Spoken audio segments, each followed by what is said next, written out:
রহমাতুল্লাহি ওয়া বারাকাতুহু। আবৃত্তি করছি কবি নির্মলেন্দু গুণের লেখা স্বাধীনতাই শব্দটি কিভাবে আমাদের হলো কবিতাটি। একটি কবিতা লেখা হবে, তার জন্য অপেক্ষার উত্তেজনা নিয়ে লক্ষ লক্ষ উন্মত্ত অধীর বেকুল বিদ্রোহী শ্রোতা বসে আছে। ভোর থেকে জনসমুদ্রের উদ্যান সৈকতে কখন আসবে কবি। এই শিশু পার্ক সেদিন ছিল না, এই বৃক্ষে ফুলে শোভিত উদ্যান সেদিন ছিল না, এই তন্দ্রাচ্ছন্ন বিবর্ণ বিকেল সেদিন ছিল না। তাহলে কেমন ছিল সেদিনের সেই বিকেল বেলাটি? তাহলে কেমন ছিল শিশু পার্কে বেঞ্চে বৃক্ষে ফুলের বাগানে ডেকে দেয়া এই ডাকার হৃদয় মাঠখানি? জানি সেদিনের সব স্মৃতি মুছে দিতে হয়েছে উদ্যত কালো হাত। তাই দেখি কবিহীন এই বিমুখ প্রান্তরে আজ কবির বিরুদ্ধে কবি, মাঠের বিরুদ্ধে মাঠ, বিকেলের বিরুদ্ধে বিকেল, উদ্যানের বিরুদ্ধে উদ্যান, মার্চের বিরুদ্ধে মার্চ।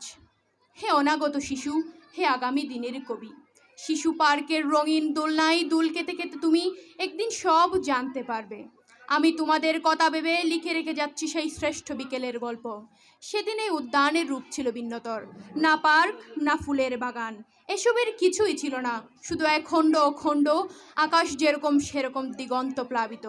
ধুধু মাঠ ছিল দুর্বাদলে ঢাকা, সবুজে সবুজময়।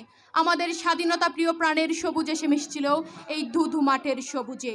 কপালে কবজিতে লাল শালু বেঁধে এই মাঠে ছুটে এসেছিল কারখানা থেকে রুহার শ্রমিক। লাঙল জোয়াল কাঁধে ঝাঁক বেঁধে এসেছিল উলঙ্গ কৃষক। হাতের মুঠোয় মৃত্যু, চোখে স্বপ্ন নিয়ে এসেছিল মধ্যবিত্ত, নিম্ন মধ্যবিত্ত, করুণ কেরানি, নারী, বৃদ্ধ, ববগুড়ে আর তোমাদের মতো শিশু পাতাকুড়ানিরা দল বেঁধে।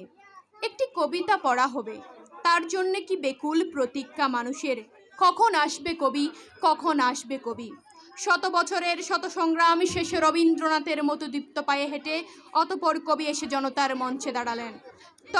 তখন পলকে দারুণ চলকে তরিতে উঠিল জল, হৃদয়ে লাগিল দুলা, জনসমুদ্রে জাগিল জোয়ার, সকল দুয়ার খোলা। কেরুদে তাহার বজ্র কণ্ঠবাণী, গণসূর্যের মঞ্চ কাঁপিয়ে কবি শোনালেন তার অমর কবিতা কানি।